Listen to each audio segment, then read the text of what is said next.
Good morning. I'd like to welcome you all and thank you all for coming today. My name is Mary Hershiser. I serve as the Vice Chair to the Board of Stewards. And welcome. I know the storms were a little bit trying this morning, but the sun's out. It's going to be a good day. So I would welcome you again to the Cathedral of Hope, United Church of Christ 2019 Annual Congregational Meeting. And I'm going to call this meeting to order at 11:07. And I would like Reverend Andrea to come up and lead us in prayer.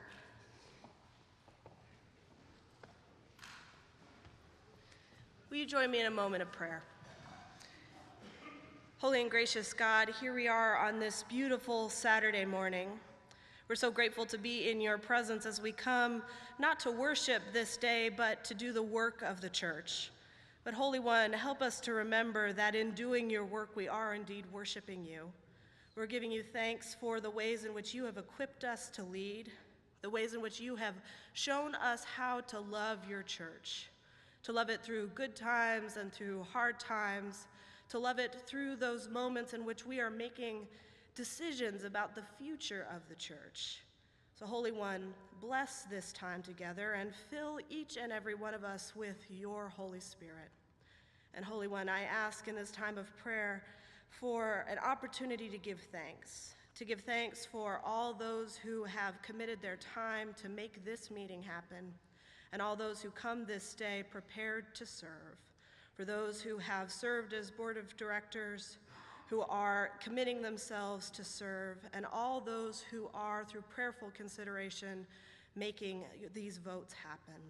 Bless all of us. Bless this time together, and help us always to remember that no matter the outcomes of these meetings, we are here to be your church.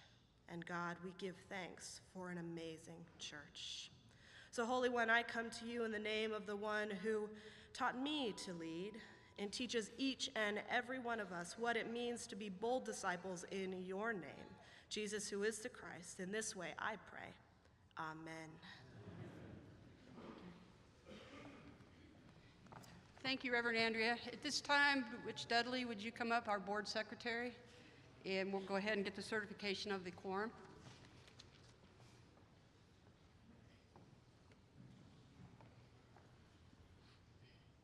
Madam Chairperson, as the Secretary of the Board of Stewards, I'm pleased to certify a quorum has been accomplished per the bylaws of having at least 200 participants at this time at the meeting.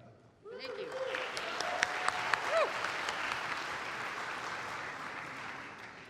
Before I turn this over to Reverend Winter Laws and we begin the board steward candidate forum and elections, I just want to say briefly, as the liaison to the nominations committee, I was able to see firsthand all the hard work and dedication they do behind the scenes to bring this process to you today.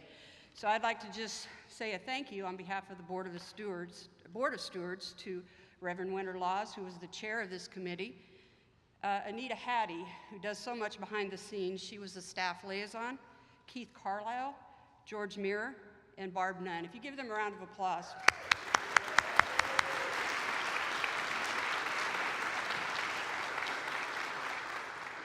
And that being said, Reverend Winter.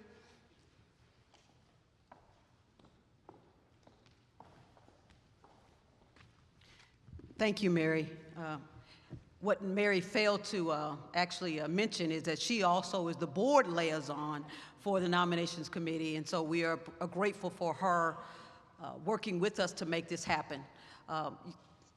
I know that with regard to the PowerPoint slides, that is actually my first slide to talk about the process. And one of the things I want to share with you is that because of circumstances, we were able to, in less than 2 months, or actually 3 months, pull this together and get some phenomenal candidates.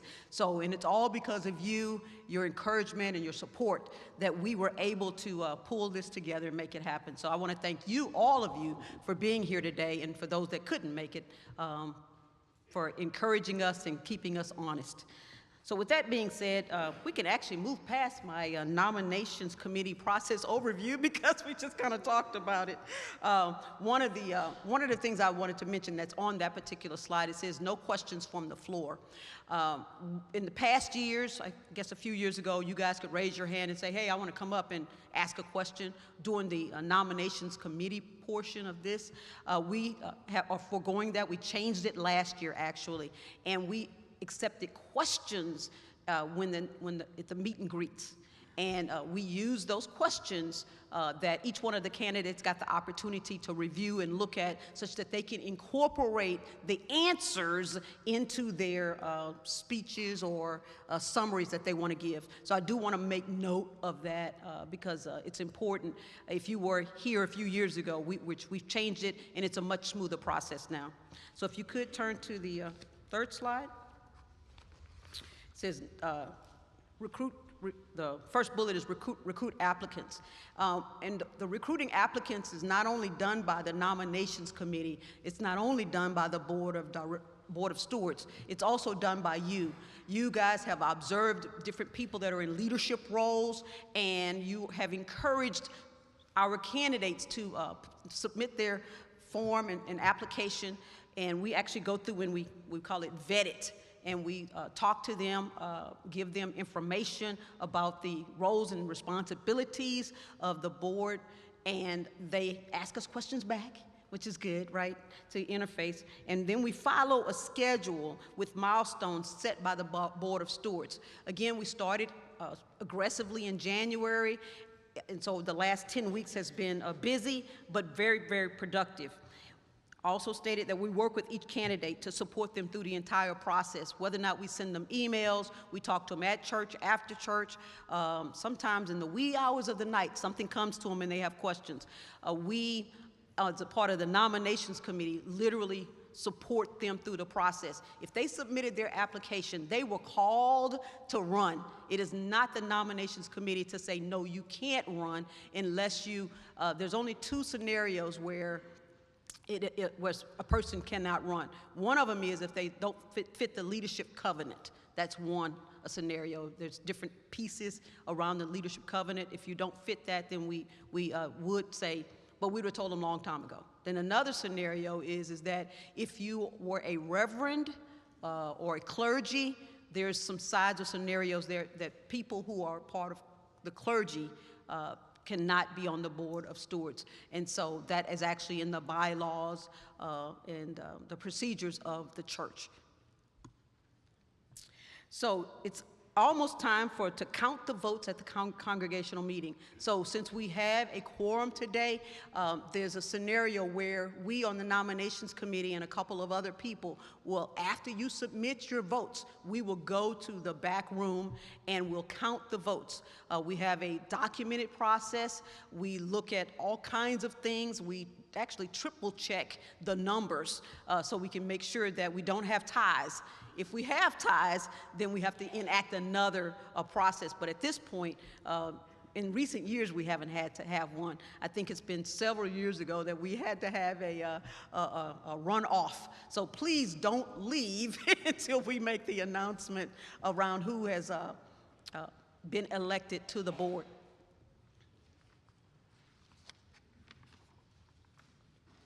I just want to remind everyone that the Cathedral of Hope Board of Stewards operates as a strategic board. What does that mean? Some of you guys may say, well, what does a strategic board mean? So in essence, they don't worry about the day-to-day operations specifically. That is the role of the staff. That is the responsibility of our pastor to worry about the day-to-day responsibilities. The strategic board looks more toward the future. What does that look like? How do we want our church to be 5 to 10 years from now? So yes, we are concerned about the financial stability of our church. We are concerned about who's leading our church, but with regard to a strategic board, there is a side or scenario where we want them to focus specifically on what does it look like? What do we want? Where do we want our church to be? What do we want our church to look like 5 to 10 years from now? And our strategic board actually meets and discusses that on a pretty regular basis. The focus of the meetings is our vision and our strategic plan. And for those of you that have attended the meeting, especially in the last year, there are definitely presentations at the end of each one of our Board of Stewards meetings where we look at a specific area that we literally talk about what's going on in that area, and from a strategic perspective, where are you headed? Are you meeting the goals? Whether or not it's with regard to the worship service, whether or not it's with regard to there's just multiple areas that we look at from a strategic perspective. It's not only worship. There's about 6 other areas that we kind of focus in on. So I just wanted to let y'all know that, because sometimes, and so when you listen to the candidates, that's what they're going to be talking about, strategic board, things that they want to do or things that they can help out with regard to the strategic board.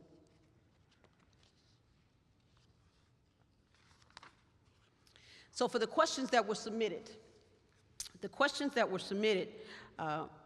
that we received for the candidates includes, as a member of the Board of Stewards, how could you help promote the long-term financial stability of Cathedral of Hope? Where do you see Cathedral of Hope in 5 years, 10 years? What experience do you have in church leadership? We gave these questions, I said a little bit earlier, to the candidates Monday night, I believe it was, and so they've been able to incorporate into their 3 to 5 minute presentation the answers to these questions. So I was very specific in saying 3 to 5 minutes. So Barb and I will be definitely timing the summaries. And then if they don't remember when it's 60 seconds left, when it's 30 seconds left, and if you see me waving at the end, hey, time is expired, they know they're supposed to wrap it up and come down. So that's the way we're handling this. We don't want them to put it, you know, they're not running for public office, we're running for a church office. If you didn't know who the candidates are, let me share with you who they are. And it's Ronald Miles, Dutch Ross,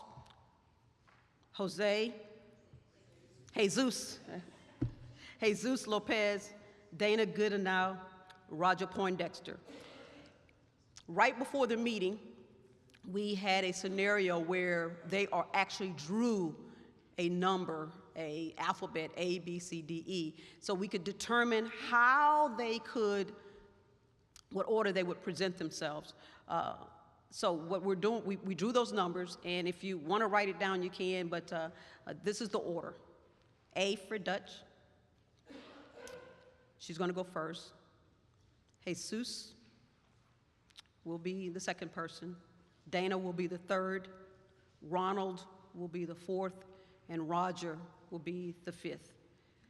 So after the speeches, you'll get the opportunity to vote. So the way that's going to work is this, is that we're going to have people with baskets to go ahead and vote. We're going to have a couple of minutes to circle, mark the top 4 votes, okay? And so, in essence, there will be no more than 4 candidates elected. There's 5 people, but there will be no more than 4 candidates elected. So you get to select whichever 4 you determine or feel you want to vote for. For this particular session, we have 3 3-year full terms available. So basically what I'm saying is there's 3 seats on the board that are, whoever wins the top 3 votes, they are going to get the opportunity to serve a 3-year term entirely for when they get the most votes. There is one person who, the 4th person that has the most votes, they're going to fill a 1-year unexpired term. And the issue at hand is that someone released their seat, and we need to fill that person, that fourth person will fill that term for 1 year.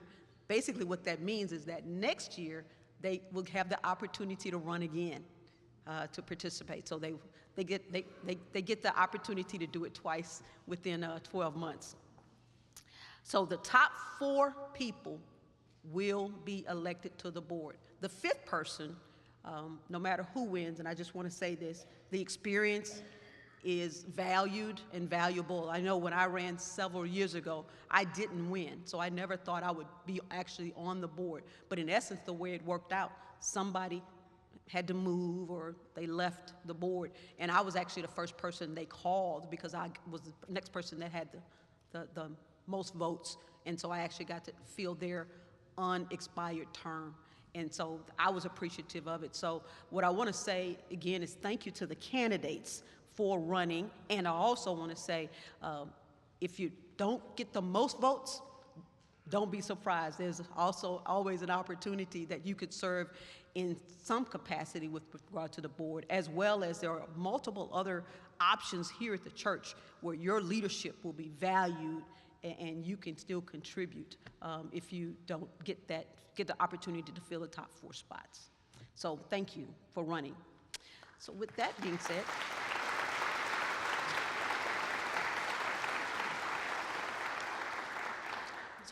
said, the first person I'd like to call to the podium is Dutch, and they're going to just flow. I'm not coming back up. They're just going to flow into their spots once they're done.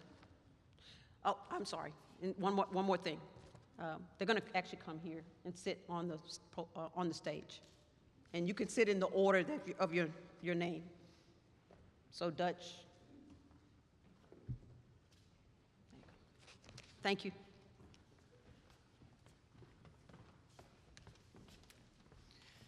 Good morning, my friends. My nickname is Dutch. My given name will remain confidential.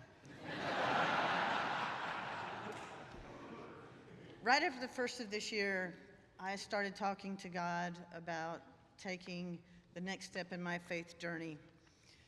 And here I stand today before you. So the ask and receive, that works. As a proud native Texan, I was born in Dallas, Texas, and I currently live in Wide Awake, Wiley, Texas, which is about an hour from here. I have been in the moving and storage business 42 years this coming April.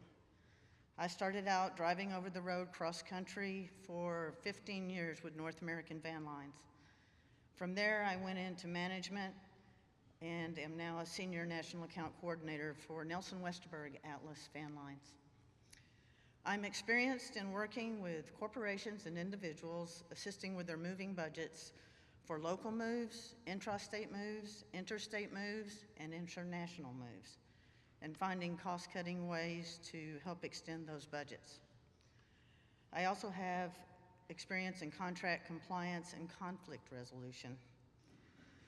As a member of the Board of Stewards, my experience in working with budgets and in assisting in financial decisions with corporations and their contracts will aid me in doing my part to promote long-term financial sustainability of COH. Since joining the church in 2001, being involved in several ministries has been very important to me.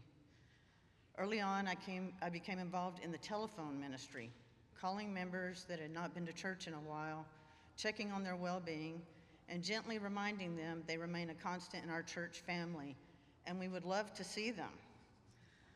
I was later led to join the Lay Ministers of Worship, a truly amazing ministry. Shortly after I joined the Lay Ministers, I became a team leader. A team leader is responsible for making assignments and organizing the lay ministers for the Sunday services, as well as being in rotation for preparing the altar. This experience has helped me to grow and understand to lead others with both determination and compassion. On my Sunday, I am really honored to lead such a wonderful group of dedicated saints. I am committed to this wonderful church. I, along with you, have witnessed a few changes in the dynamics of this church through the years. I believe with all my heart in the pastors that now represent this church. In addition to the wonderful improvements outside of the church, I believe that we have improvements that need to be made inside as far as the physical upkeep of the sanctuary and chancel. It is my hope to be able to serve in a capacity to make that happen. With our recent new member class of 43, I see this church growing and thriving in 5 years and still in 10 years. Like so many of you, the new members are so excited to help COH grow. I've been talking to them and they're just beaming with excitement.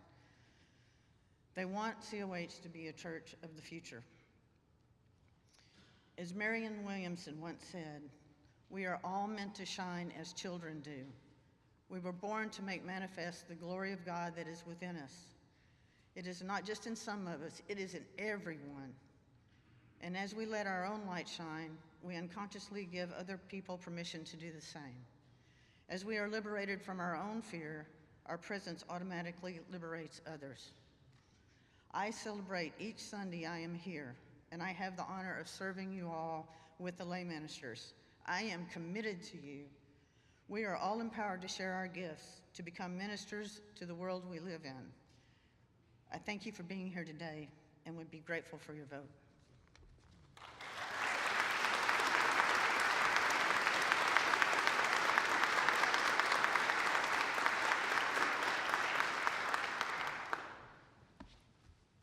Could I get her extra time?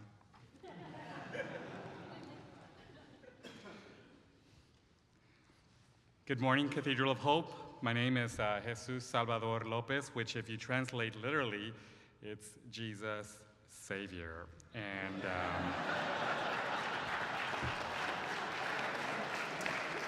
my parents wanted me to be a priest, and here I am at Cathedral of Hope.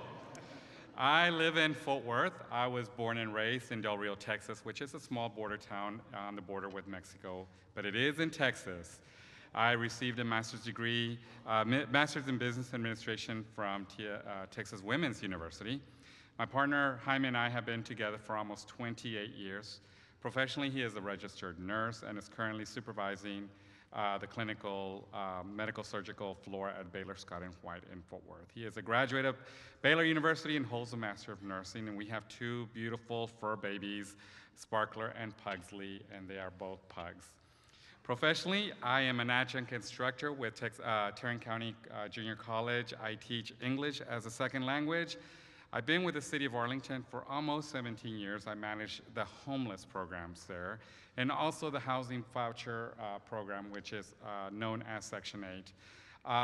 All these programs that I manage there require grant writing, research, analyzing financial data, looking at different Excel forecasting tools to ensure that the programs are on track to be leased up, and of course, the wonderful supervision of employees. My homeless grant programs are a little bit over $1.5 million together, and the Housing Choice Voucher Program is a little bit over $20 million that I manage. I served on the board of directors for Proyecto Inmigrante, which is a nonprofit organization out of Fort Worth, which helps the community with legal issues. I had the opportunity to write and research immigration policy, conduct fundraising, and meet with different dignitaries and also consulates from different countries. My church leadership started when I was very young. As a young man, I served on the Texas Hispanic Baptist Youth and Singles Congress, which is an organization that meets once a year on the Easter weekend to promote the spiritual growth of young singles and youth. And I was a publicity chairperson for that organization. I also served as the church administrator for Primera Baptist Church out of Fort Worth for several years, and I was involved with the finance team and assuring that things were just running smoothly at the church. I did this as well at another Baptist church on a much smaller scale. I've led Bible school mission trips to the outskirts of Torreon, Coahuila, Mexico, and also to the mountains of the Tarahumaras in Chihuahua. I've led worship, guided small Bible studies, and held numerous of fantastic and fabulous barbecues in our home. So the question was posed, How can I promote the long-term financial sustainability of Cathedral of Hope? I think the first thing we need to do is evaluate the spiritual wellness of the church, because if the church is not healthy, then individuals will not tend to give.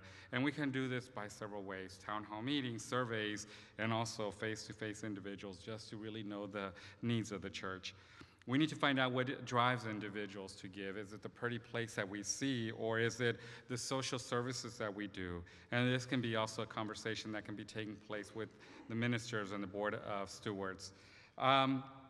We need to look at the ministries across the board and see what's working and what's not working. And lastly, we need to think outside the box, I believe. I think we need to do a SWOT analysis of the church, find the strengths, the weaknesses, opportunities, and threats, and collect this data and use it to strategically plan for whatever shows to develop a plan for financial sustainability. And then present a clear and concise message to the congregants about this plan. Our key stockholders, which is the church, need to be able to buy into this plan and input and have suggestions. Where do I see the church in 5 or 10 years? I would hope that we would grow so much that our problem would be space, and maybe planting churches nearby. Also within the Hispanic congregation, I would love to see more leadership to be able to grow them and have and market our 1 o'clock Hispanic Spanish congregation. Thank you again for your time, and we'll let the community see Jesus in us.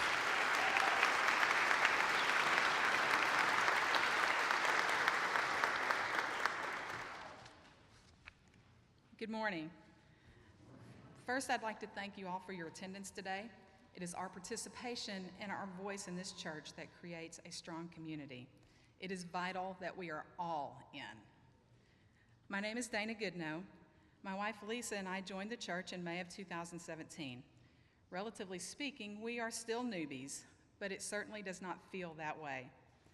Upon joining the church, Lisa and I jumped into various ministries. Lisa joined the music ministry and is a member of our wonderful sanctuary choir.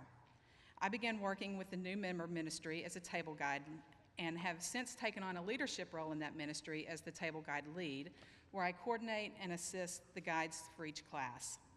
I'm a member of the engagement committee and the Pride Parade committee. I've served as a community leader at the Walk. I serve as an Elmo as a Eucharist minister on Sunday morning, where I get to share communion and blessings with you. I serve as an usher and a greeter at Pulse and the chapel. I participated in Trunk or Treat, and you may have seen me dancing along with my fellow candidate Ron at the Kwanzaa celebration. My church at COH is a bit scattershot, but I love it and I love our church. In my career, I work at a mortgage company as a director of specialty operations.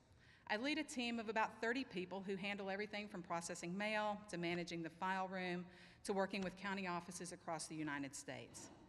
In that role, I'm often called upon to work on projects that involve working within a team in strategic planning and execution. I am comfortable working with all levels of management, leadership, staff, vendors, etc.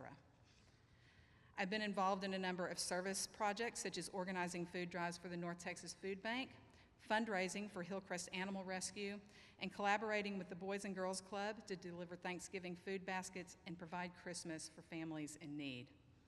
In a nutshell, my work and volunteer experience brings to you a vast knowledge of leadership, project planning, successfully working within group dynamics, and the execution of successful programs and incentives. Madeleine Albright said, "Real leadership comes from the quiet nudging of an inner voice. It comes from realizing that the time has come to move beyond waiting to doing." Regarding financial sustainability, I think we have to create multiple streams of income and control our spending. One option is to better leverage our facility, which we're already doing with the Hope Day School. Beyond that, we have a beautiful campus that can be used to host speakers, concerts, and other events that would be revenue generating. But ultimately, as a congregation, we have to be willing to support this church. So often the story is the same. COH feels like home. If it's home, then we must support it. It is imperative that we create an environment of a giving spirit, and this begins with the leadership. In addition to fulfilling our pledge to tithe, Lisa and I do our part to pack the pantry, attend fundraising events, and shop at the sources of hope. I give of my time, talent, and treasure in any way that I can because I know that my return on investment is priceless.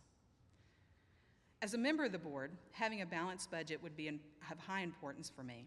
I want to ensure that your money and my money is allocated in a manner that supports the mission of this church and assures that this church is here for years to come.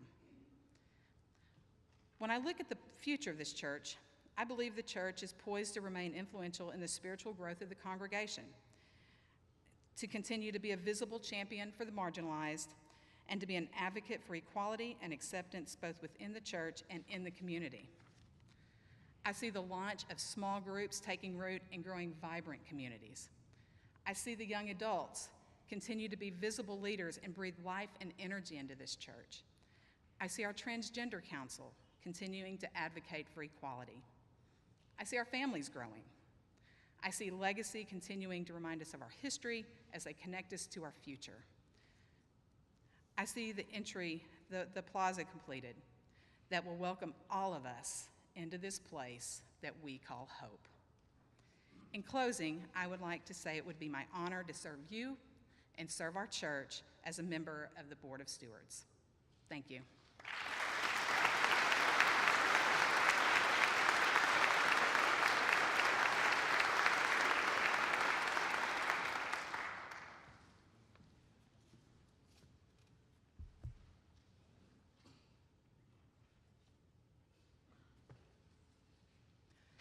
Good morning. My fellow Cathedral of Hope family, thank you for the opportunity to express my love, my interest for our vibrant, inclusive, and progressive church. My first visit to Cathedral of Hope was in 2015. I came broken and confused. Broken from hiding who I was in the most intimate and most holy moments. Confused to why men of God would preach and stand by hateful words, then seal it with, this is God's will. Cathedral of Hope, you loved me. You elevated me in my adult journey to God, with God. I stand here running for the Board of Stewards today for the next Ron Miles that graces the doors, broken and confused. 15 years in banking, finance advising, and now compliance allows me to understand that the church is currently in a good financial space, but in the good times, we must fortify our financial positions, rebalance our goals, and begin thinking very creative and strategic about our strategies to keep the church strong for the future generations that will come after us. I will assist in the committees, collaborate with the committees, steer them in an innovative and creative way of engaging more of the millennials and maintaining our current members. Programs that are impactful and yields results will be key to this success. I would encourage or engage and also employ all members, and yes, even our online family, to put their ideas into the hat. We are all owners of the future of this church, and that is why I participate in the development committee and for about a year. And mine is from being Superman at night. I love my day job. Daily, I leverage strategic relationships with over 25 nonprofits across the country. I chair the bank's National CRA Task Force, which is a mix of 20 senior level managers across the country. I manage the bank's employee volunteer efforts, mostly in nonprofits. I also sit on the membership chair for Empower, which is an employee resource group at our firm. For 2 years, I've chaired the Alliance Dallas, which is our firm's LGBTQ+ employee resource group. During my leadership with the ERG, we've seen 100% growth in our membership, 120% growth, excuse me. In order for us to be able to withstand the future storms, unknown financial variables, we must stay prudent to the financial decisions and vibrant, inclusive, and progressiveness in our goals and strategy to sustain and grow the church for future generations. With my career in banking, relationship building ability, and business acumen, let me be a resource to the Board of Stewards. Thank you. All glory to God.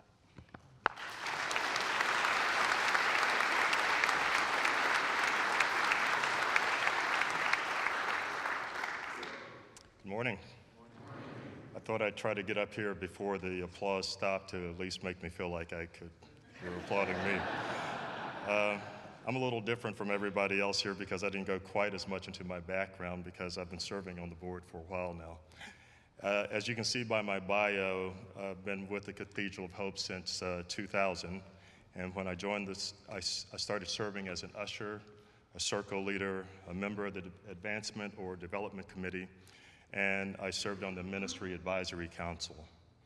I served my first term on the COH board back in 2003, and I co-chaired the Pastoral Search Committee in 2015 and later served on the Pastoral Relations Committee. On any given Sunday, you will find me both at the 9 and the 11 a.m. services, serving as a lay minister of worship, so I've had my fingers in most of your mouths here at church. It has been my pleasure to serve you as a member of the Board of Stewards for the past 3 years, and for the next 30 minutes to an hour or so, I can still call myself your board chair. The question was asked, where do we see COH in 5 years or 10 years? One of the reasons I'm seeking re-election is because I feel like I still have more to offer the church as far as value as we continue to grow the congregation and become a vibrant, inclusive, and progressive church.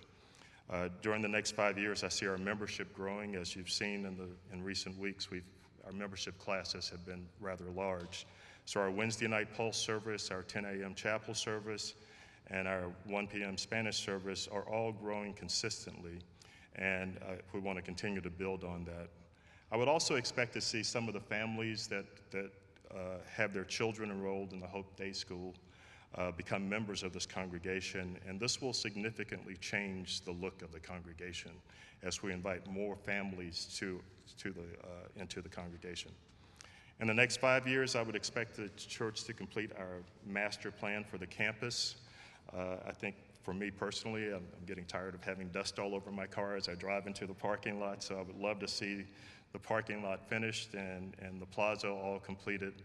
And the goal would be to have all of that completed and paid for so that we're not worried about that. I would also see us taking on projects inside the sanctuary. As you look around, our infrastructure is starting to crumble, and the facility needs much repair. The very pews that you're sitting in are showing wear and tear of 40 years of ministry, and it's time for us to upgrade. And that way, this facility can be used as a multi-purpose facility later on. In 10 years, I'd simply like to see us burn the mortgage. I know that's an aggressive goal, but I would love to see us burn the mortgage and be at the point where our campus is really complete and we're adding additional buildings, perhaps as a fellowship hall and things like that could be used for other purposes.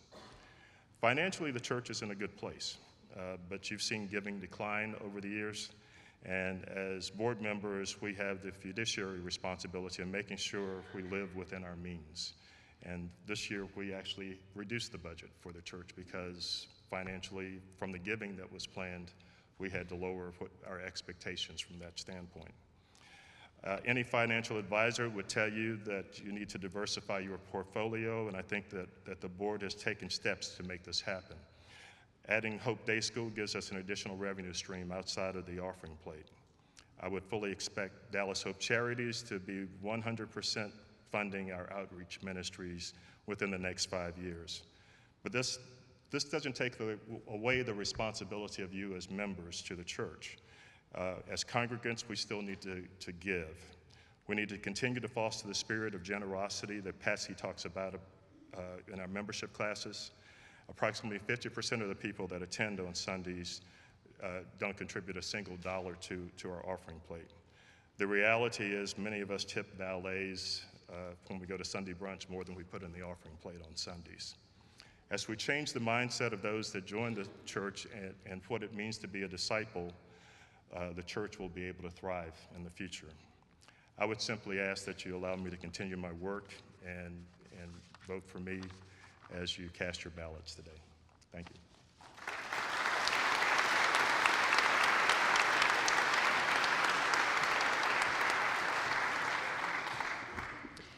Those were some amazing summaries. We have 5 qualified candidates. I am so pleased and so happy that these individuals want to give to our church, to our community. And I thank them for being willing to step out and allow themselves to be elected to this office. So at this time, I'd like for them to go ahead and return to their seats. I don't know if you noticed, but on the screens, we have the candidates. So just in case you forgot what they look like and don't remember their name. And then I want to just share with you one more significant thing. Your packet, you have it. I want you to do me a favor. I want you to vote, and then I want you to rip off the first page and turn it in. You need to retain the additional ballots for the bylaws changes, and so you want to keep that so you can vote on that after you turn in your congregational ballot for the Board of Stewards. Okay? So I want you to, it's going to be hard for me to choose. I mean, these are, I'm telling you, it's some incredible candidates, and they have some incredible experience.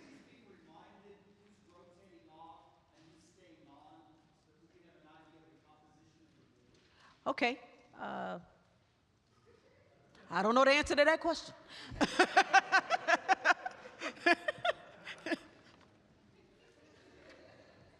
Gary, you do such a great job of setting us up, because we're just about to let you know who's rotating off, because we've got awards for them. And so if we can go ahead and do the awards, that way you'll know who's rotating off. And the only person who has stood for re-election to the board then is Roger Poindexter. So let me just go and get those awards so that we can present them to the candidates. Thank you. Thank you. Once again, let's give Winner and the team just a round of applause.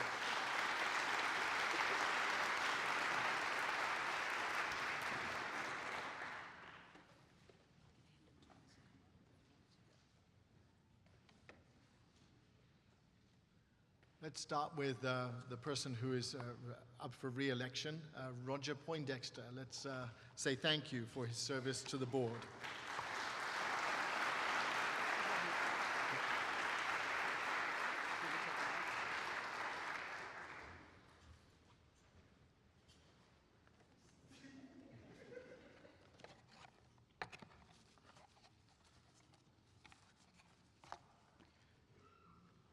To John Rieger, who has served the board faithfully.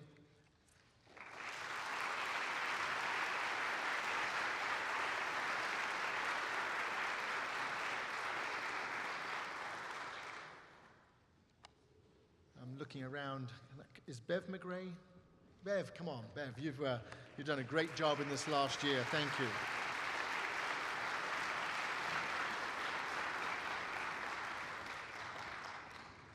And to John Nelson, who is not with us today, so we'll make sure that he gets this. But so those are the candidates that are rotating off. So Bev, John Rieger, John Nelson, and then Roger Poindexter is up for re-election. Is that okay? We'll keep this one for John. Anything else you want to do? I'm just trying to find out. I think I need to go. Anybody else? Any other questions? Folks who remain on the board will be Mary, Bob Shea, just looking around, Rich Dudley, thank you, and Roscoe, and James Dietz.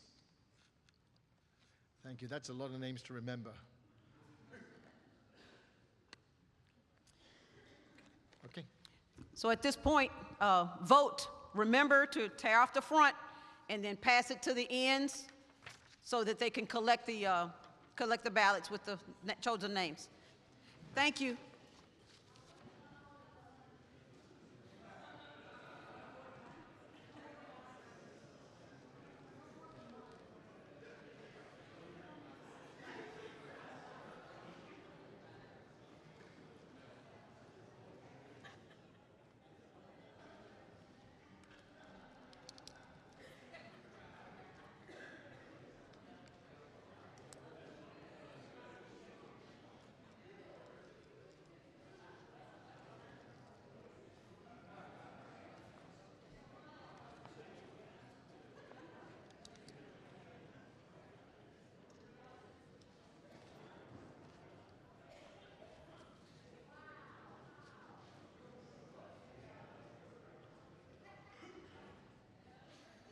If you have not passed your ballot in, please hold it up so that the tellers can receive them.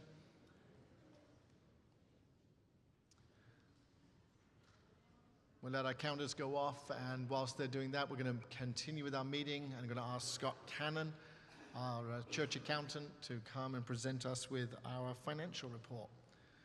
Let's welcome Scott as he comes up.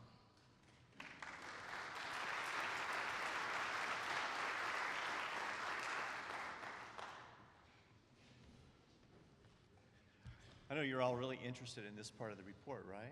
No, you want to know the election results. I'm just kind of a fill-in while the count's being done. So this is my third time to be involved with this annual congregational meeting. Bobby Springfield did the first presentation in 2017. I did one last year, and I realized that, you know, this is a nice family meeting, but no one's really interested in all these numbers. So I'll just give you the brief overview after we get started here. I want to thank the Finance Committee and the board for their support for all that we do in the accounting department, the finance function here at the church. They are a wonderful group of people, and we are so proud to work with them. I want to thank my assistant, Ariel Duarte, who is just a fabulous person, and he's an amazing person. I don't know how he gets all of his work done. And then we have a host of volunteers that help us in the accounting department, as well as ushers who collect the offerings. We have a count team. There are just so many people that help us in the accounting department. So if you can imagine, there are only really two full-time, or I'm part-time. There's a full-time employee and a part-time me, and we do all the work. It requires a lot of collaboration from all of our employees that have budgetary responsibility and spending authority. And it's a great place to work and a great place to be. That was my first slide. So we don't have a clicker. This next slide illustrates a pie chart. It's a pie chart that illustrates where your dollars are spent. And you can see there that we spend 7% on congregational care, 8% on spiritual formation, children and youth 11%, outreach and media 25%, and worship and music 49%. Next slide, please. This is a broad overview that I want to give you that's a snapshot. There are two elements on here. First is the two-year comparison, and then the budget versus actual. In the two-year comparison, you can see there the 2018 we had a net surplus of $165,000. In 2017, $94,000. $70,000 increase over the previous year. And thank God now we have net surpluses. This makes 2 years in a row. Amen.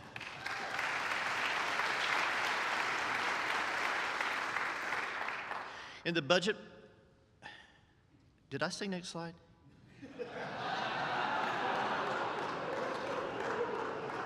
See, they don't trust me with a clicker anymore. I have to say, next slide, please, and don't change it. Okay. So in the budget versus actual, I wanted to kind of give you an explanation there, because you might say, wow, we had a surplus over our budget of $133,000. Well, that's not exactly all money that we can spend. And here is the thing to consider. The budget of $32,000 net surplus really included two positions that we didn't fill. They were in there, but we didn't fill them because we couldn't afford to do that. So the real budget should have been about $123,000 if you take those two positions out. And you might ask, well, why do we need to have a surplus of $123,000? And the answer to that is because our mortgage principal payment is $122,000 plus. So if you look at this net surplus of $165,000 that we had, we really only had a surplus of about $43,000 to start the year with, because we had to pay our mortgage principal payment, which is about $122,000 a year. Does that make sense? All right, next slide. These next two slides take a look at 2018 actual versus budget. This first slide is the revenues slide, and the next slide that we'll see is the expenses slide. Overall, if you look at the total there, we're only $16,000 short of what we budgeted in revenues. Now, there's a big mix of how it all came in and everything. Thank God the ministry receipts came in $50,000 over, and the other areas are pretty much twixt in between. The anniversary and event income is lower than budget for two reasons. Number one, we were unable to predict exactly what type of event revenues we would have. That's weddings, memorials, and other events here. And in 2017, that we were coming off the Marriage Equality Act, and we had a lot of weddings and those types of things, and so it was hard to predict. And then as far as anniversary income, we didn't meet all of our anniversary fundraising goals there, and part of the reason was that because we built this driveway out here, and we raised almost $311,000 over and above this budget for the driveway. So that's understandable, and we made it work. Next slide, please. So these are our expenses. The first two lines there, worship music programming and the administration line, you'll see those are way under budget. That's because the budget contained those unfilled staff positions, one in the top line and one in the administration line. But everything else pretty much came in slightly under budget, except for Sources of Hope. We did really good this year. Amazing year. Next slide, please. The next four slides are going to show you a comparison of revenues, both operating and non-operating, and then expenses, both operating and non-operating, versus 2018 versus 2017. And you can see there at the total down there, we did have a $45,000 increase in our revenues overall. Again, the anniversary event income net was short, and I explained already why that was short. Thank goodness we saw the surpluses in our ministry. All right, next slide. These are our designated and capital accounts, and if you look at the total at the bottom there, we had a net increase there of $22,000.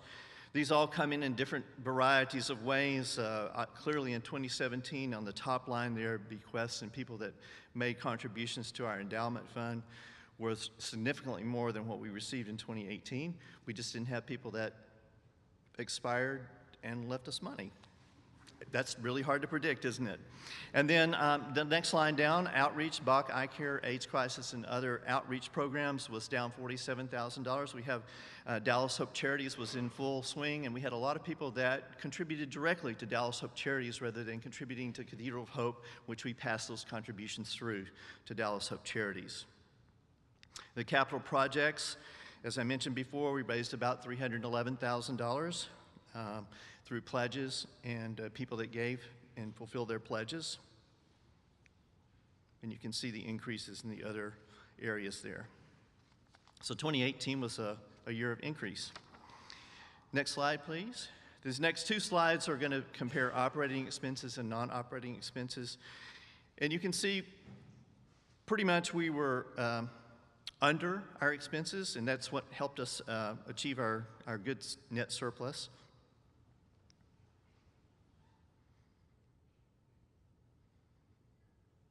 A variety of swings, but it all works together. Next slide, please. These are the non-operating expenses. Capital expenditures you see there is significant, and that's because we built the driveway. And then you'll see the designated projects and account. Those expenditures were down by almost $250,000. And the contributing factor to that was in 2017, we transferred all of the money in the benevolence money accounts to Dallas Hope Charities during 2017. So there were some substantial funds that we transferred during 2017 to Dallas Hope Charities. Now, I want to give you an update, next slide, about 2019. Our year-to-date ministry revenues are $12,000 over budget as of last Sunday. Our operating expenses year-to-date are within our budgeted areas, and all of our designated and capital accounts are fully funded. I don't know if you realize that if you come to the meetings on the board meetings, you'll see the financial statement and you can pick these numbers out, but we have over $1.2 million in funds that are designated funds, and including our legacy funds and also our capital funds. All those funds are intact. We don't spend those funds for operations, and as long as I'm here, we won't do that. We just won't do that. And now I leave you with this hope and challenge from the Apostle John.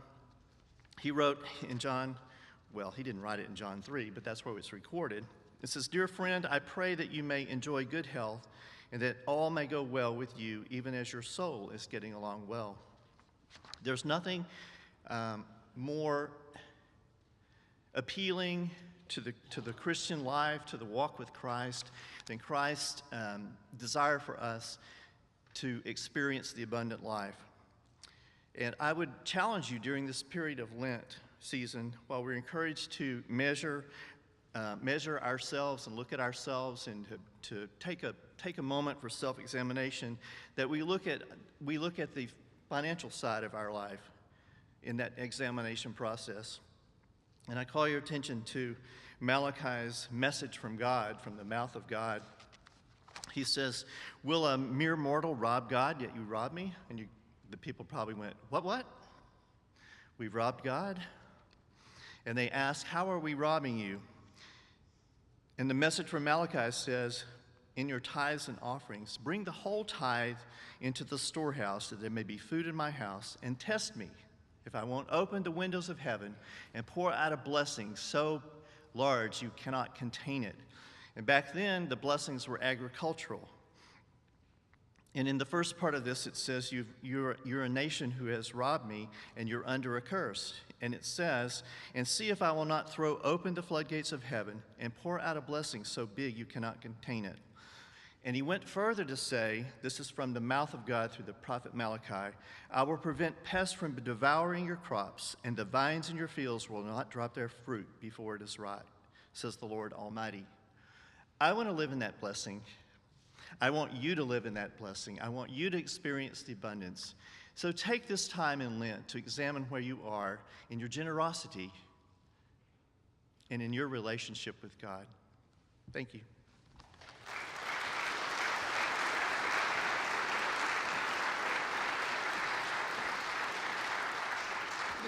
Before we let Scott go, does anybody have any questions for him? Okay, thank you, Scott. At this time, I'd like Reverend Neal to come up, and we're going to go ahead and have him recognize the standing committees at this time. Part of the requirement of our bylaws is that the annual congregational meeting, you are updated on all of the standing committees of the Board of Stewards. And as you know, the way in which we function here at Cathedral is that you have a Board of Stewards that are elected, and then we have the standing committees that do work under the supervision and by the direction of the Board of Stewards. So we're going to put all those names up on the screens for you so that you can see who's on the Board of Stewards. So we start with the Bylaws Committee, and you'll be hearing from Martha Tidwell in just a short while as we move forward to vote on some bylaw amendments. You can see who are the members of that committee, and they meet as needed to advise on bylaw amendments and also policies and procedures that are recommended to the Board of Stewards for approval. Our next committee is our Personnel Committee. They meet primarily for any vacancies that may be in the church. They work with me as the Personnel Director to interview successful candidates and then to make recommendations for who are approved for staff positions specifically. The Development Committee, that's a big committee. They meet very regularly and currently are dividing themselves into two committees, one that are dealing with events and anniversary for the 49th and already meeting for the 50th anniversary, which of course will be in 2020. And a lot of pre-work is already happening for our 2020 50th anniversary of our church. The membership committee, that's also known as the member engagement committee, and I know that they're looking for more members, as are the personnel committee, but primarily looking to how we ensure that the back door is closed, that people don't come into membership and then disappear, but rather that we find ways of engaging our members in successful sustaining membership within the congregation. The Building and Grounds Committee, they've done a tremendous amount of work this year and will continue to do so, and I'm going to be giving you some updates later on in our meeting about some of the work that they're specifically involved in around our campus plan and where we are on the driveway. Our Finance Committee meet regularly with the accountant and with James Dietz, who's the treasurer of the church, to examine the balance sheets to make sure that we are financially compliant. One of the other pieces of work that they've taken on this year is that they've also become the internal audit committee. And so they regularly now look at the checks that have been signed and ensure that they have a pathway that they can follow to ensure that what we're paying is what the invoice is, and that they've been duly authorized and signed by the appropriate people within our policies and procedures. Our strategic planning committee, they work with the board. They produce a dashboard every single Board of Stewards meeting to update the board on the goals and where we are in those strategic places. The staff liaison to that is Reverend Dr. Michael Diaz, and he works with the staff to ensure that we have our reports in, to ensure that we are focused on the goals of the strategic plan. And each of those members have also been assigned to a staff member who are responsible for a particular area of the strategic plan to ensure that we both have support with those who are wizards at strategic planning and ensuring that we have the correct language and goal implementation. So those are the standing committees of the Board of Stewards, and I would like you to recognize them, and if you are here today, if you would rise so that we can see you and say thank you personally to every single one of you.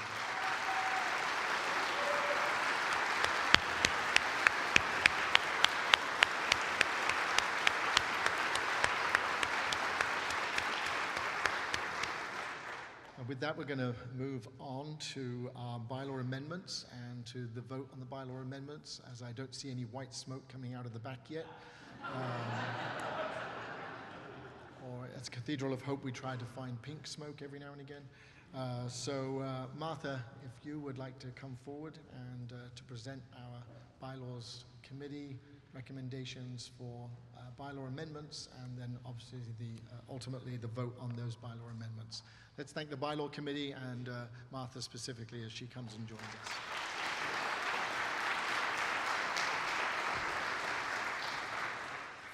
Thank you. Good morning, or good afternoon now. We're after 12, good Saturday afternoon. I want to thank, first of all, the bylaws committee. They did a really wonderful job of going through the bylaws detail by detail. You saw the slide of the current members on it, but I wish to thank 4 members who were on it last year and who put a lot of work in for the last couple of years. Angela Wilson, John Gillis, Rob Sullivan, and Sarah Fulmer. And special thanks to John Nelson. He was our liaison, and we loved having him, and he was so valuable and gave a lot of excellent input and advice to us as we plowed through these things day by day. You'll notice on your ballot the 4 proposed changes that we are recommending. These were first submitted to the Board of Stewards for their initial review, and with their approval, they were placed on the ballot for this year. I'm not going to go through details of it because obviously you can read it, but let me just touch on it quickly. The first one is to it addresses members and friends, and we felt that removing the wording whose addresses have long been unknown simply avoided removing participating members simply because we didn't have an active address or a current address on them. The second is to the congregation on quorum as to what we are here today with. We wanted to make it clear that how the quorum is established and how it's determined for purposes of voting. And we wanted this to align with the Historic Board of Stewards methodology. The third one for voting procedures, everything sort of applies to today, doesn't it? We wanted to basically, in light of all the changing technology and possible potential methods of casting, we wanted to make it clear that that this was laid out clearly, sorry. And then to the last section about the governing body of the executive session, by removing at the discretion of the chair, this just simply is to make it more clear and reflects the current Board of Stewards practices. So it's more just cleaning up the language, bringing the language up to speed as we all in an ever-changing world of technology and the way we conduct business. So do I have any questions, or is it pretty self-explanatory? Excellent, I love that response. Thank you all very much. If you would go ahead and check, and we will be collecting the ballots. Thank you.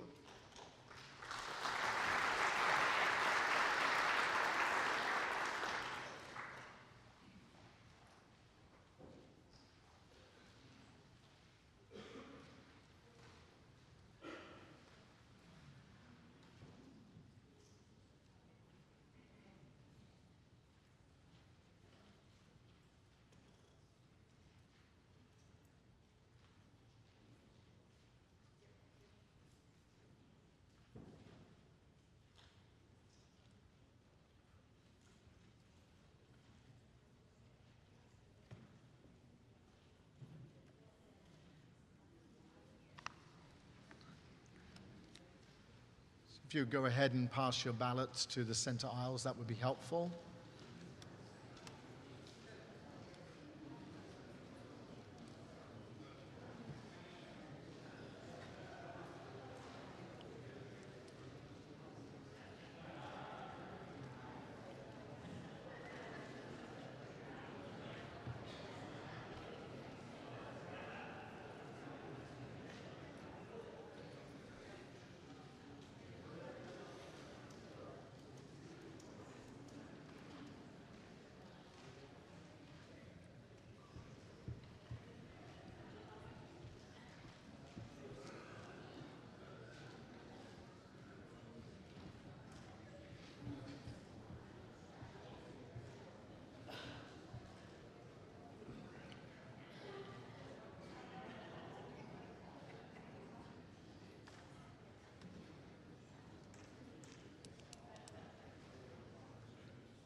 So we're going to go ahead and try and do three things before we can close the meeting. We can't close the meeting until we know what the results are of the election.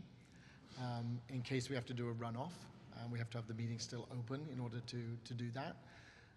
We're also going to wait for, hopefully, the bylaw amendments, but that will be a straight yes or no in relationship to our bylaw amendment process. You struggle hearing me? Is that better? Okay, so we're going to try and do three things. Oh, that's ooh, yeah. I'm going to share some information with you about two of the current projects that we are in process with. One is, of course, our campus master plan update and the driveway. The second is Hope Day School.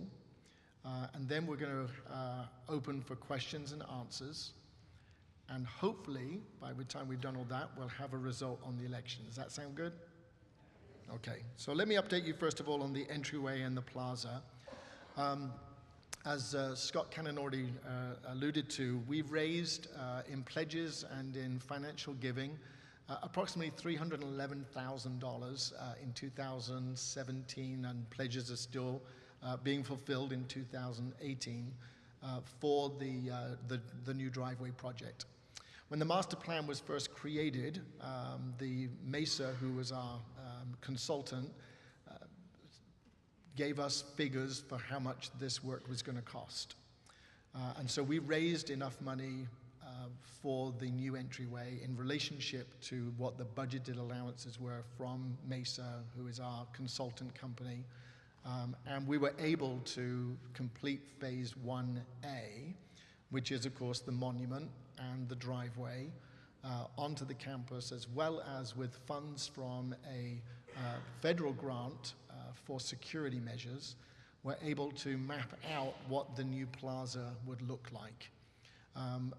There was some infrastructure that was also done in that grant, which allowed for new cameras and for some updated security work that we needed to do on campus, which was all completed by November of 2018, and that grant has been fully spent, as well as fully reimbursed from the federal government, for which we're grateful. At the same time as all that was happening, there was a change in administration in our government, and at that same time, tariffs were in place for steel and for concrete.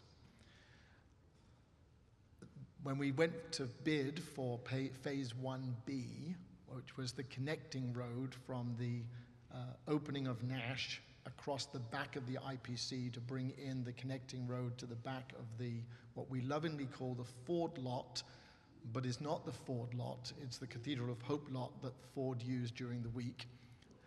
The cost had tripled with those tariffs in place, primarily because anyone who knows about steel, about concrete, about roads, there's a lot of concrete and a lot of steel that goes into producing those.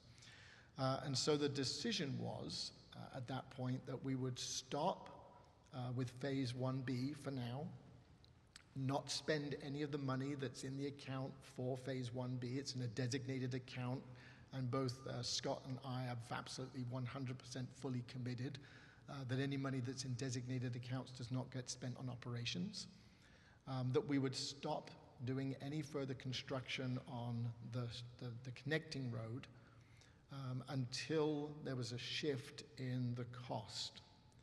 We felt it was not good stewardship to spend triple the amount of money until we are ready and to go ahead with that phase 1B. With the Building and Grounds Committee and with facilities, we went back to the contractor who's responsible for ultimately putting in phase 1B for us to try and strip out as much as we could so that we might just be able to lay concrete. No other infrastructure, just concrete, in order that we could get that connecting road in. Unfortunately, whilst those figures were pretty impressive, the city would not allow us just to do the connecting road without any of the other infrastructure. And part of the reason for that is that whilst Nash is an abandoned street, Where our connecting road comes on Nash is under city purview. And so they will treat the entry from Nash onto our property as a street access, which means that when we do that, we have to do exactly the same process as we did on Cedar Springs, which also means that we have to, if we're taking any trees out, which we would have to, is that we have to do some abatement of those trees, which adds about $45,000 to $50,000 to the bid. So for the time being, we made the decision that it was not a wise spending of our money, and that we're keeping a very close eye on the tariffs, and we're keeping a very close eye on how, as concrete perhaps goes down in price, that will enable us to go ahead and do phase 1B, which I know makes it a little more complicated navigating parking, but we have all done extremely well. And I appreciate those of us who come in off of Inwood and come into the main parking lot, which frees up this side of where the driveway drops people off for newcomers and for folks who come in using our driveway. And so we're trying to prioritize for that particular entrance to be used on Sundays specifically by newcomers, and to ensure that we leave as much parking space as possible. And if that's your phone, go ahead and answer it. It's all good. It's all good. So that's where we are, but we want to make it very clear to you that we have the money that we left unspent from phase 1A remains in designated accounts and will only be spent when we believe it is the right time to go ahead and do that phase 1B. In the meantime, we've continued to do other work, a lot of infrastructure work, and we know that there's lots of work to be done on the chancel and internal of the building. But we have gone ahead and continued to do some of the infrastructure, and we are getting ready to do the plaza, which will connect the buildings, this building from the bell wall to the Interfaith Peace Chapel, which will mean that the plaza will all be at one level, connecting both of those buildings. And we are encouraging you, if you are thinking about doing one of the memorial bricks, to go ahead and do that now. Because as we get ready to pull the permits on the plaza, we would like to also pull getting the first 100 bricks done for the plaza itself. We order in quantities of 100, and I think we're at 95 so far. So if you would like to go ahead and purchase your memorial brick, that would be very helpful. That means that we can get the first 100 out of the door and into the plaza as they begin the process of putting the plaza together. The way the plaza works is that we order enough bricks to do the whole thing. And as bricks memorial bricks come in, you take a brick out and you put the memorial brick in. And then we store those bricks for other projects that we might want to do in the future, especially as we start doing memorial walks and all sorts of other things. And so we have those bricks then in stock to be able to then just to do other projects as we go along. I believe Lynn tells me it's about 20,000 bricks for the plaza, so there's plenty of room for everyone to buy one brick or more. And we have a special website that you can go to, and you can put in what you want on that memorial brick. And but if you want more information about that, there is flyers at the front with the pathways. So I hope that you understand why we've not gone ahead and done 1B. It's not because we don't have the money that we thought it was going to cost. We don't have the money that we now know it's going to cost. And we will be doing a push probably at our Easter giving to try and top that account up. And we think we have some matching funds available so that we can move that amount up so that we might be able to go ahead and do at least something to bring in a road that will bring those two parking lots back together. So look out for those details. But that's we want you to know where we are on the master plan and why we've not done 1B right now.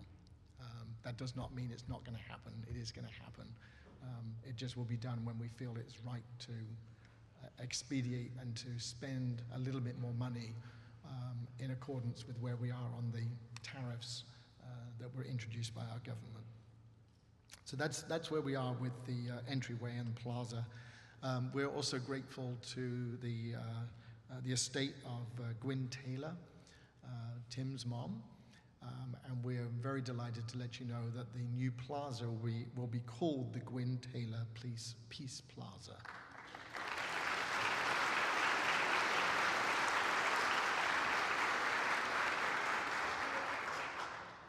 The second thing I wanted to share with you is about Hope Day School, which is the new day school that in 30 minutes will be arriving. They are relocating this week from their present location at Oak Lawn United Methodist Church to Cathedral of Hope. And they are in the process of loading their last semis over at Oak Lawn and will be arriving and starting to move in. We've spent probably the last year or so talking about a day school here at Cathedral of Hope. And this all began long before the conversations with Oak Lawn when we were actually moving forward in putting our own day school in. At the same time, some would call it coincidence, some would call it God instance, some would call it synchronicity, some would call it karma, whatever you wish to call it. At the same time, Oak Lawn United Methodist Church decided that, there's Corey Berg, who's the new executive director of Hope Day School. Wave, Corey, wave, there you go.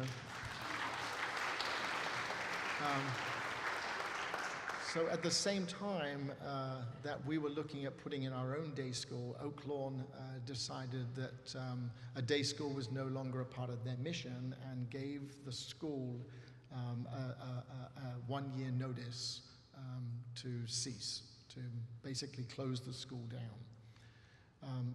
The reason I know that is because Sophia, my daughter, was at that school.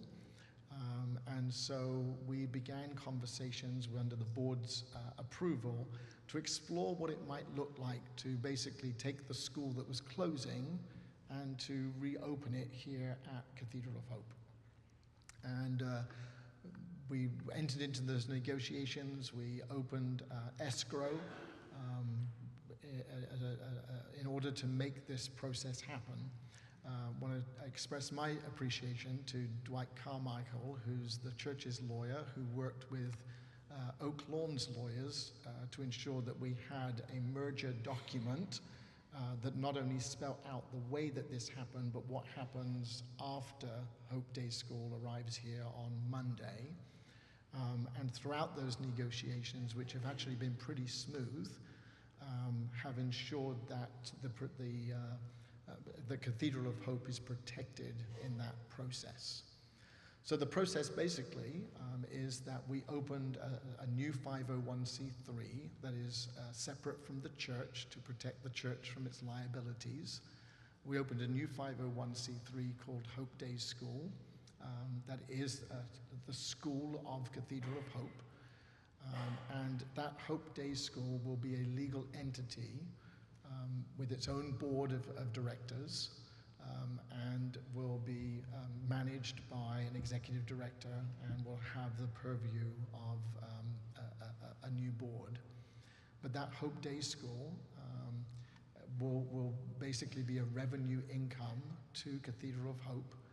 And in order just to be very, very transparent with you, will manage all of its own finances, pay for its all insurances, pay for all of its own staff, and the investment that Cathedral of Hope has made in the Hope Day School is $150,000 that was matched by Oak Lawn Child Development School.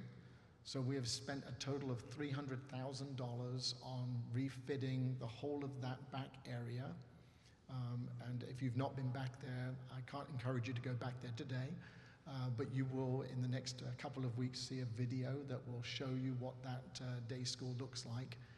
And we have been licensed by the state of Texas for a school that can house up to 120 children between the ages of 6 weeks and 5 years, opening at 7 o'clock in the morning and closing at 6 o'clock at night.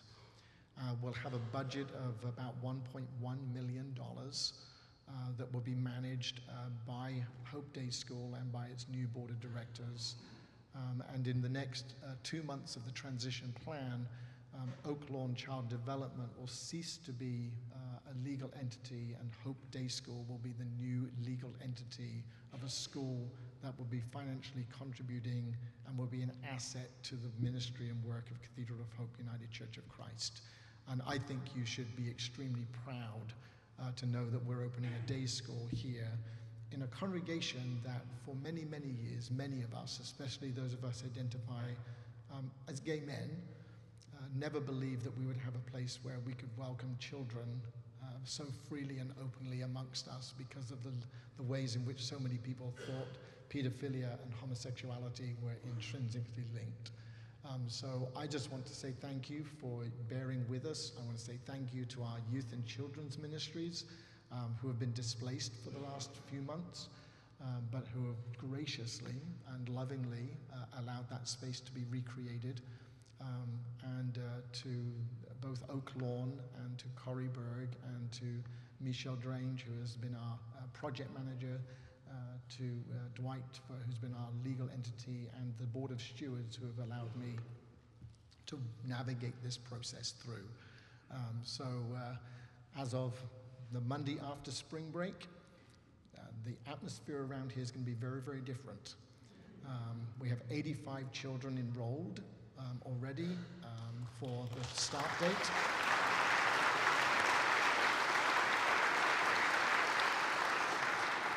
And we've already started seeing some of the parents of those students amongst us at worship on Sunday mornings. So Roger was pretty right in his assessment. The other great thing about this, and I'm just going to say this from a justice place, if the day school had closed, there would have been 30 members of staff out of work, and there would have been 120 families that would have had to have looked for new daycare. We have been able to keep all the staff that Oak Lawn has in place on the payroll, and will move over here starting a week on Monday. So for me, the justice piece is that we're keeping these people employed, and that they will now join the staff actually on the 18th of March. Our staff will be doubled from 30 to 60 here at Cathedral of Hope. So congratulations to every single one of you, and I hope that's transparent.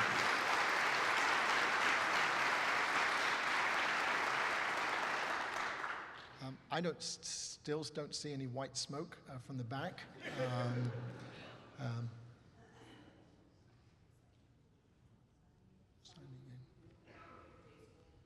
Oh yes, so this will impact.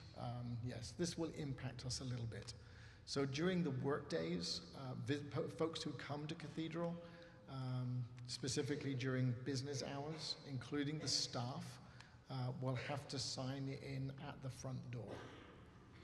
So there'll be no coming in the back door, especially those of us who volunteer at iCare on Mondays. We will all have to come in through the front door. One of the reasons for that is not because of the children, it's because we are required to have fire and evacuation on a regular basis. And so we have to know who's in the building in order that if this was a real fire, we would know not to come back into the building to try and find you. So please note that we will have to come in through the front door. And for us as staff, that's going to be a major shift to clock in and clock out and to let our receptionists know that we are either on the premises or not on the premises in case of fire or an emergency. The other thing that we'll just give you some heads up on is that we will probably be extending the front entry to the church.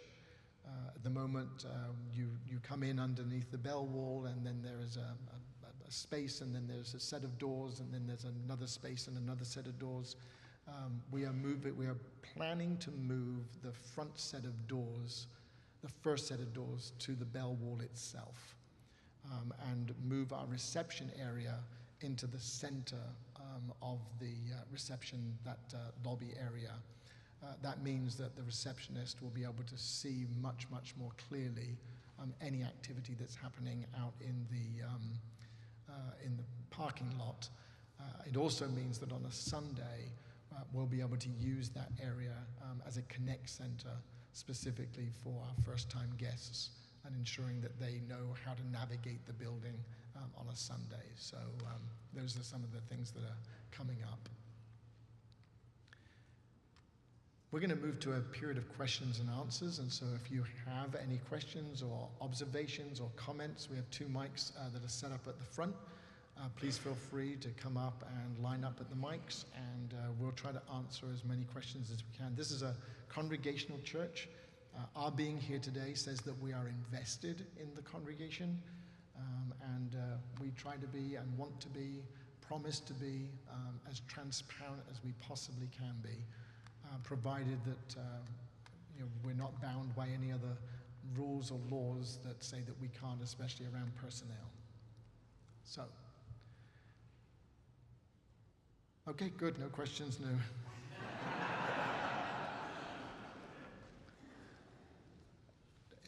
If you come up to the mic, it's only because we're recording, so that we have a good record of what the meeting entailed.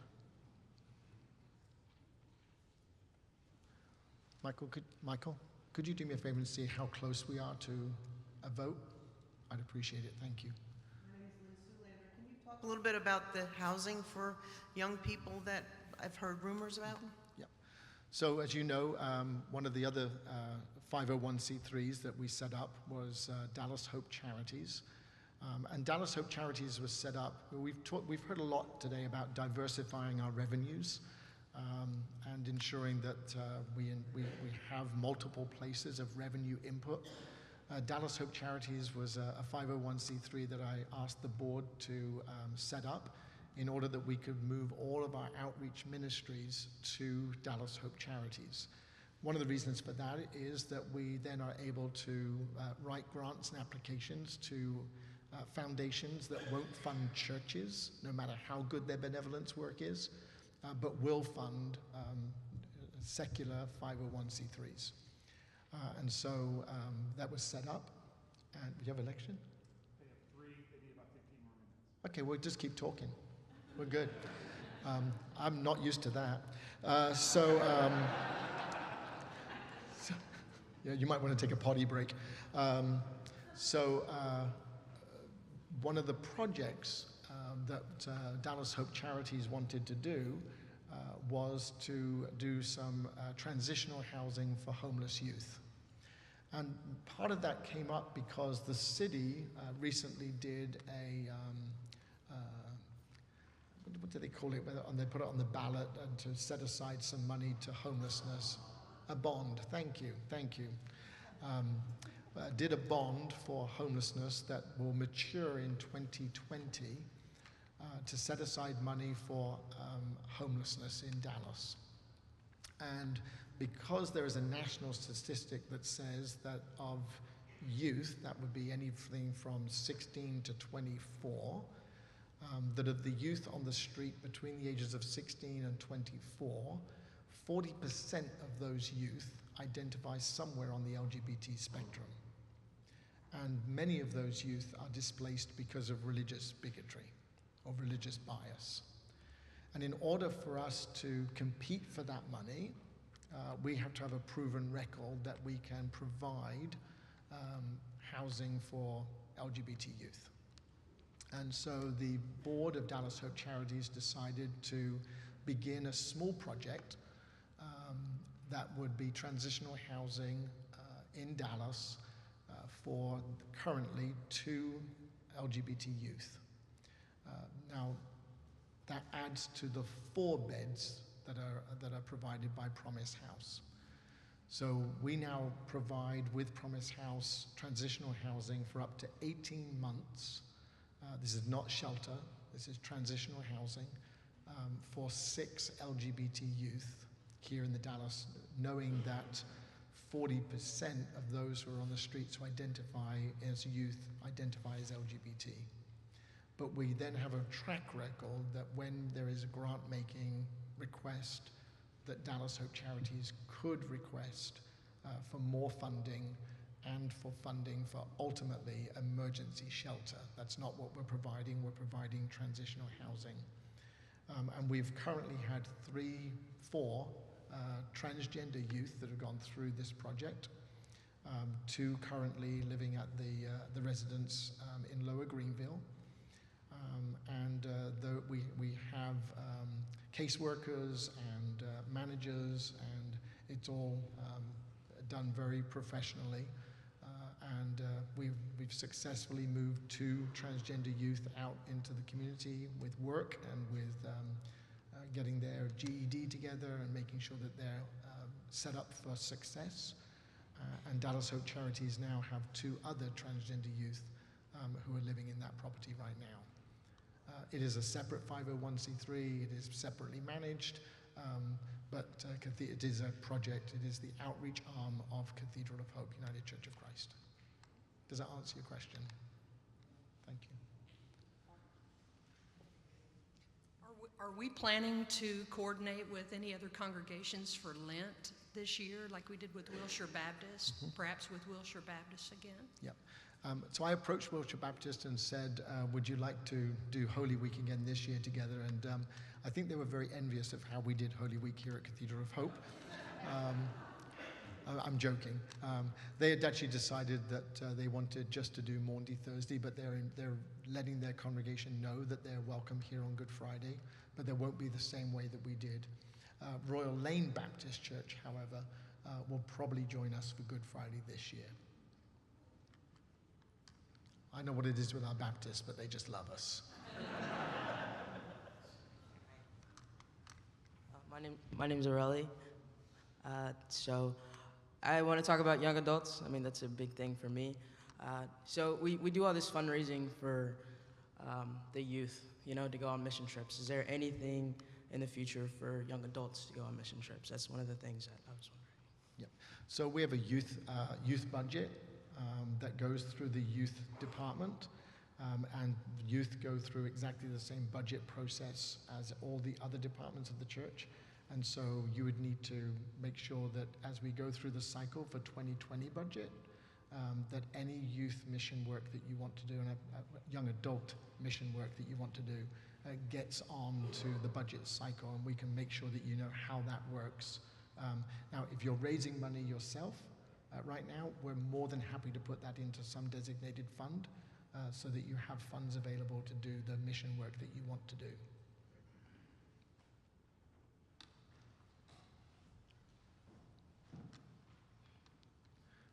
And I know Scott will give me the evil eye because I just want to say this as well.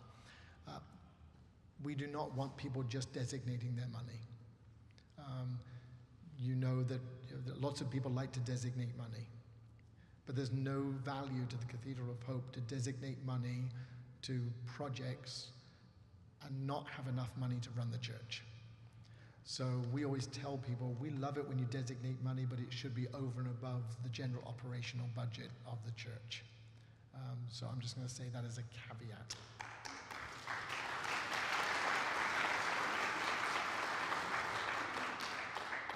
And my mom was just calling. And it says missed call, so other questions? What? Oh, yep, good.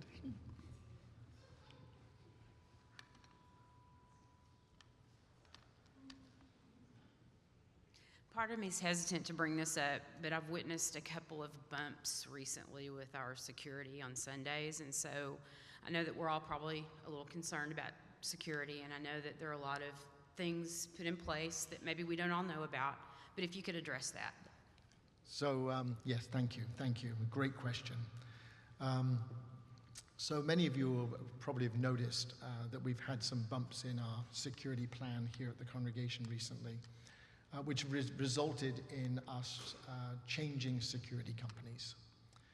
We found that the security company we'd trusted for a long time had perhaps become a little complacent with us, and were no longer really providing the level of security that we hope for and expect. And so 2 weeks ago, we replaced our security company, and so when you've seen new security around the building, that's the new company. One of the benefits is that we were being able to be very clear with them with what we expect of security. So our level of security is we have an armed officer inside the building and an armed officer outside the building. That's our budget allowance for security. We also have folks in the congregation who look just like congregants, who are also available to be security as needed. And they are volunteers, they are members of our own congregation who have law enforcement background or security background and are empowered to do some of that work. The other piece that our security company was not doing and that we wanted to ensure was that we had officers who knew how to de-escalate. Because whenever the thing happens, the natural thing for many of us is our anxiety raises. And so when we approach that we come with an escalating attitude rather than a de-escalating attitude. And so we are making sure that in the next few weeks, all of our ushers and greeters will have some conversation about how to de-escalate situations, and rather than escalate them to a different level. And so we're grateful to our new security company. They're getting used to us. They are certainly more visible over the last few weeks. And we want to continue to make that a priority within the congregation. Beyond that, there are invisible things that you can't see that are available and that are carefully monitored throughout the experience of us being in the building. Helpful? We could sing a hymn. No. Then, while I'm rambling, perhaps I can do some. If Michael, you can come on. No. We want to capture you on screen.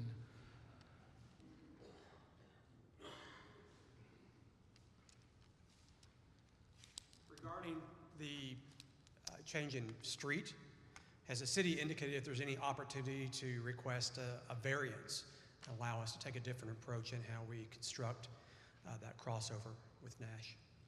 So so the issue is that they treat it as a main street. So in order for us to have an entryway off a main street, it has to look exactly like the one we do on Cedar Springs, which means that there has to be sidewalks, which means there has to be irrigation, which means there has to be trees. And that is the issue. Now, we can pay them to not do that. And then what they do is they take that money and they plant the trees somewhere else. But that seems to defeat the whole project of the beautification of our campus.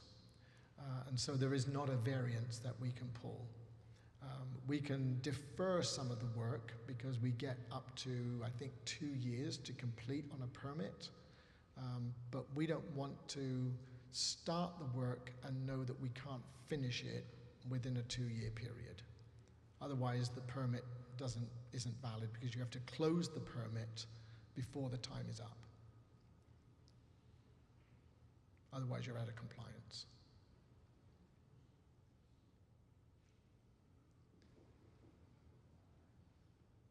So, to risk getting shade eye from the staff, because we had not planned to talk about this, but we've still got another 5 minutes to kill. I'll just, forgiveness is easier than permission, so I will just go ahead. In the next few months, you will have probably heard that we are shifting our database system from Razor's Edge that we currently use to a system called Realm. And we are going to shift over in the next couple of weeks internally and then start to roll it out externally within the congregation as soon as possible. Why are we doing this? We're doing it for two reasons. One, a fiscal reason. Razor's Edge that we currently use costs us about $17,000 a year. ACS Realm will cost us about $4,000 a year. So we think it's a good fiscal responsibility. Secondly, Razor's Edge is not church management software. Razor's Edge is a fundraising software and was brought in long before any of us were here, I'm sure. And what basically it means is that you will have control over your own data. So you will be able to download the Realm app onto your phone. You will be able to open up your own record. You'll be able to see where you are on your pledge. You'll be able to make a gift on your pledge. You'll be able to update your own address, your own information. You'll be able to register your own attendance and be a part of a group. You'll be able to communicate with the groups that you're a part of. You will have more control over your own data rather than having to update the red pad on a Sunday and then have one of our folks have to input that data on a Monday or a Tuesday. We feel that this is a much, much better system, and it also means that we'll be able to communicate with you in a much, much more effective manner. Added to that, this week, the church switched over its telephone service. So we moved from an old, 15-year-old system that's been here at the church to a voice over IP system, which also is saving us a couple of $100s a month for a brand new system. And that brand new system enables us to also have our telephone that sits on our desk on our mobile phone as well.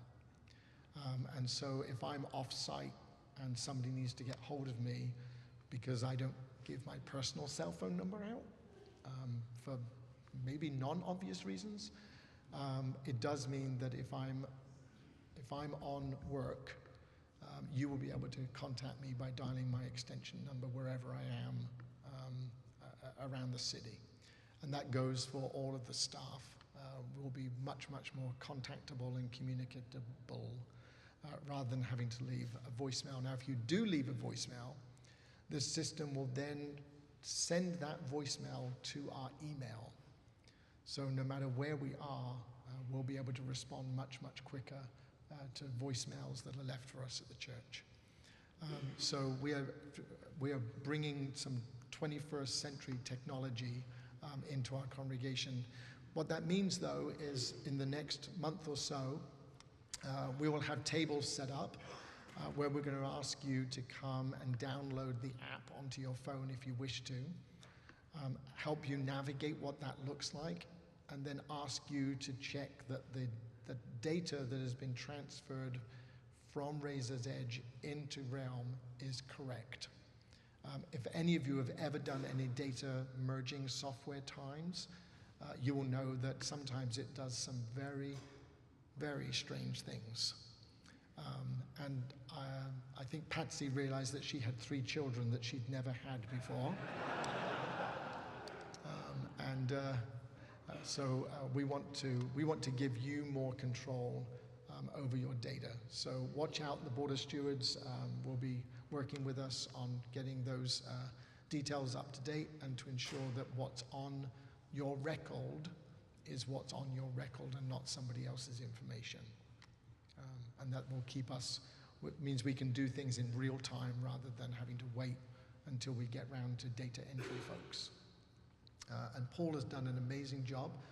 Paul is our data manager and does entry all the time, every day, 24 hours a day. trying to decipher people's handwriting and making sure that what looks like a 7 is not a 4. And so, Paul, I know we want to say thank you, and I know you'll still be doing a lot of data entry, but we're hoping that this will take some of those hours that you studiously decipher people's handwriting off of you, and so we're grateful. So please look out for that information on Realm and also on the new phone system. I'm not sure what else I can say. I'm not lost for words. I'm just watching the back. They just called the candidates out of the room, so I'm assuming they're close.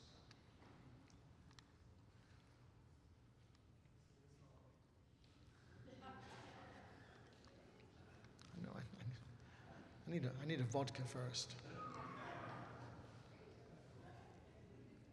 Let's see. I'm loath to say, let's take a potty break, because I know getting us back here is just going to be crazy. But we are so close, and we want to get to a close of the meeting so that everyone can get off.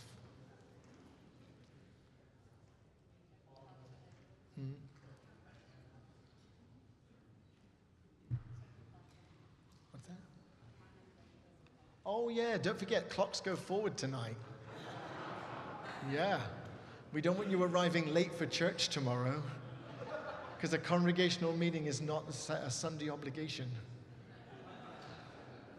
for those of us who are Catholic.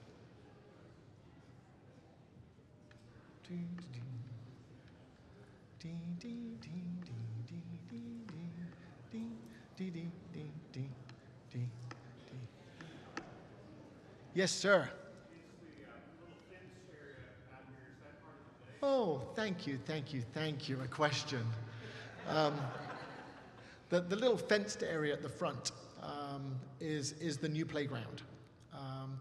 The playground where it was located was certainly not up to code, and certainly not up to code for the number of children that we'll be having as of next week. And so we built the new playground at the front of the building. I think it's, I know some people say, oh, I don't like it up the front there, but for families who come to the church, when they see a playground right up front, they know that we are child friendly, and they know that we are expecting families to be here at the church. And it's a new innovative playground. It's not one of those that has swings and slides and all those sorts of things. It's what's called nature play. And it's a methodology of children learning to use their hands and their imagination. It has been lovingly and beautifully made. One of the reasons why I love where it is because it sits right alongside the columbarium. And for me, there's a circle of life there that you hear new life right in the shadow of life that has extinguished. And there is something beautiful and magical about that experience. And for those of you who have bought into the columbarium, you'll hear the voices of children for eternity. So if you don't want to be in that columbarium, buy into the new columbarium that was part of our master plan.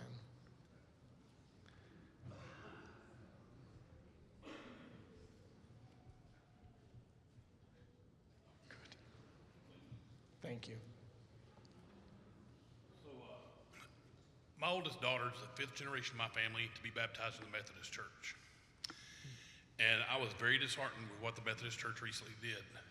But this morning on my way here, my heart was warmed as I passed not Oaklawn United Methodist Church, but Oaklawn Methodist Church, because they'd taken the pride flag and blocked out the word United. They had the pride flags in front of the church.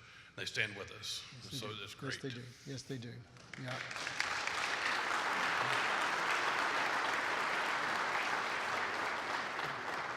Yeah, there has been a move across this country. Many congregations, North Haven, for instance, has put a rainbow flag over the United Methodist piece of theirs in their North Haven church. Richardson have put a rainbow flag over their United Methodist language. And it's just been an incredible move. And for those of us who for years were never included in any church apart from Cathedral of Hope or other congregations like us, this is a move of the Holy Spirit that is just reshaping the whole of Christianity and not just us. And I think I'm extremely grateful for that move. Winner, come and save me.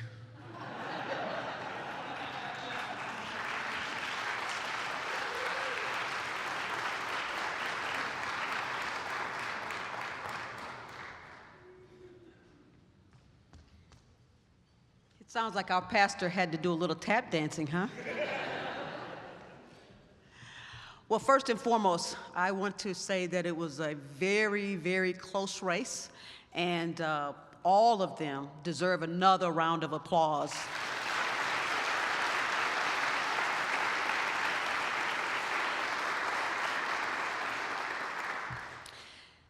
Your elected Board of Stewards candidates for the 3-year term, for the full term, are Roger, Dana, and Jesus.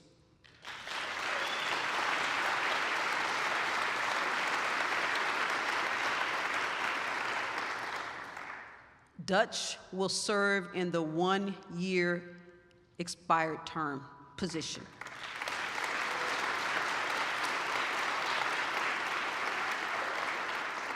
And again, I want to thank Ron Miles for running. Again, it's a very, very close race.